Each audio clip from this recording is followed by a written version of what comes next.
Second video. This is called She Won't Help Herself and She Won't Help Her Kids. That's what the title's going to be. It says here, I have a dear family friend who is just not learning. Her name is Shelly. You see, Shelly was married to a man from El Salvador. We called him Big Daddy. Well, her and Big Daddy had a baby, a little boy. 2 months after the baby was born, Big Daddy got deported back to El Salvador because, come to find out, he was not legal. So Shelly resorted to prostitution. Then she met a guy named Pedro who was having sex with her when she was prostituting.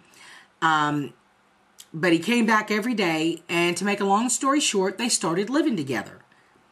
Then Shelly got pregnant, and she had a baby girl. Well, Pedro stayed. A year later, they had another baby girl, and Pedro remains. 2 years later, they have a baby boy. And mind you, neither of them have jobs, so they're living off of unemployment and handouts. Pedro leaves her and goes to live in a whorehouse. Well, Pedro comes back, and Shelly lets him back in. He leaves 2 more times, and every time, Shelly lets him back. He's not good for her. He's holding her down from getting her college education, getting a job, and providing for her children. Well, he left last week, and now he's trying to come back. What can I say to her to make her realize that she does not need him and how much he is hurting her?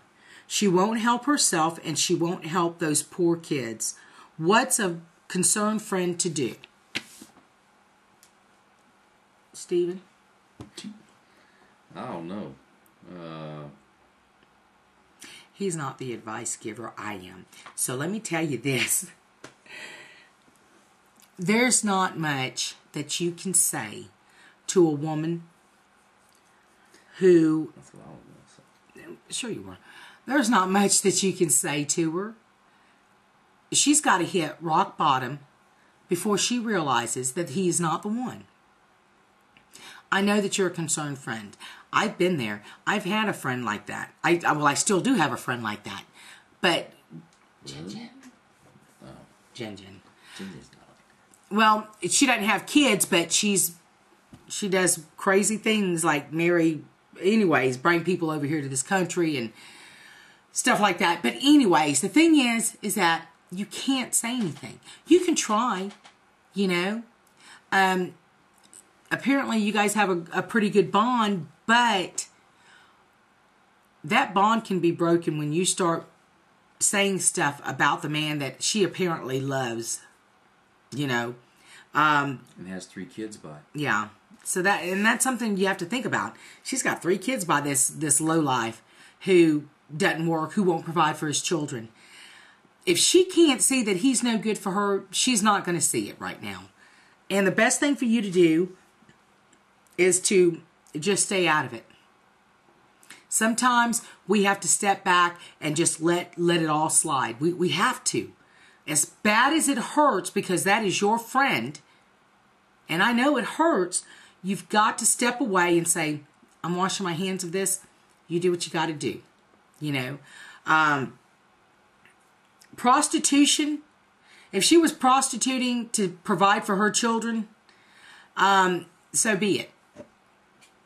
You know, at least she's out there trying to take care of her kids. Right now she's not, because apparently they're not working, and, you know, but like I said, there's nothing that you can say to her.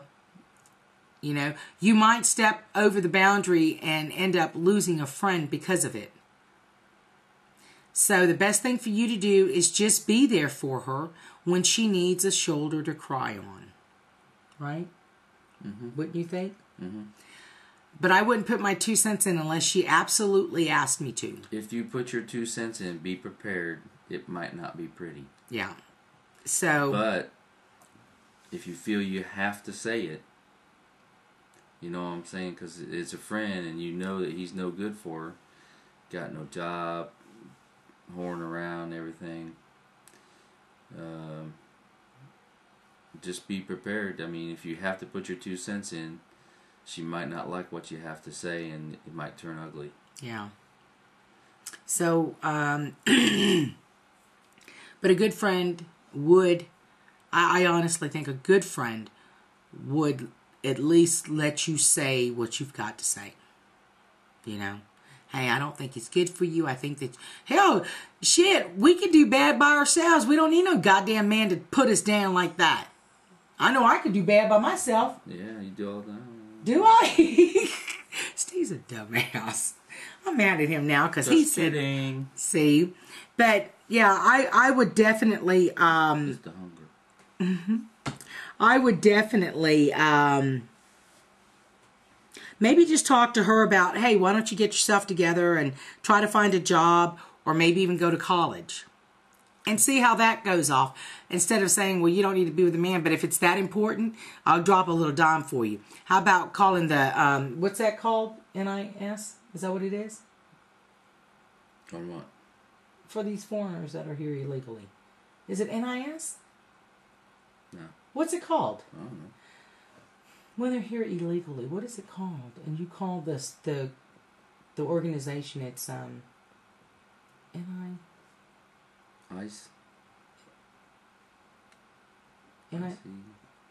What is it? Anyways, Steve, you're no help to me tonight. Anyways, you drop a dime on his ass and get his ass deported out of here. How about that? Get him deported.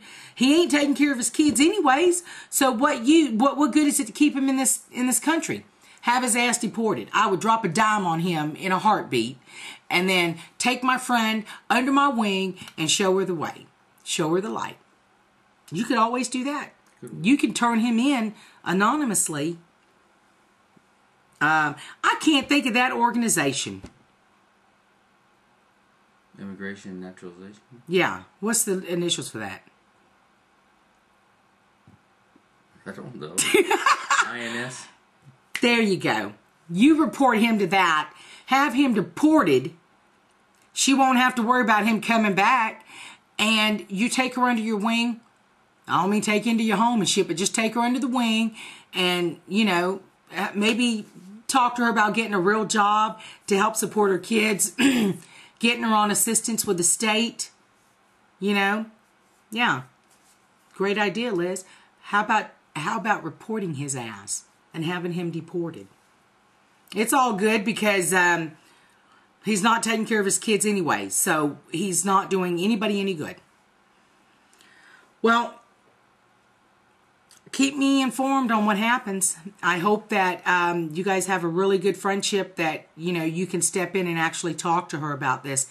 And, or you could take the sneaky way out. And this is the way I would do it. I would report his ass and have him deported. Under my breath. I didn't say it out loud. But you could always do that. All right. I hope you have a wonderful night. You can Google that on the internet, and it'll tell you the phone number that you need to call to get him deported. All right. Have a great night. I hope this helped a little bit. Just some insight on what a concerned friend can do. All right. Deuces, y'all. Well, have a good night. I'm going to go put him to bed. No, you're not. I'm not? Well, maybe you are. Anyways, no playtime for him. What?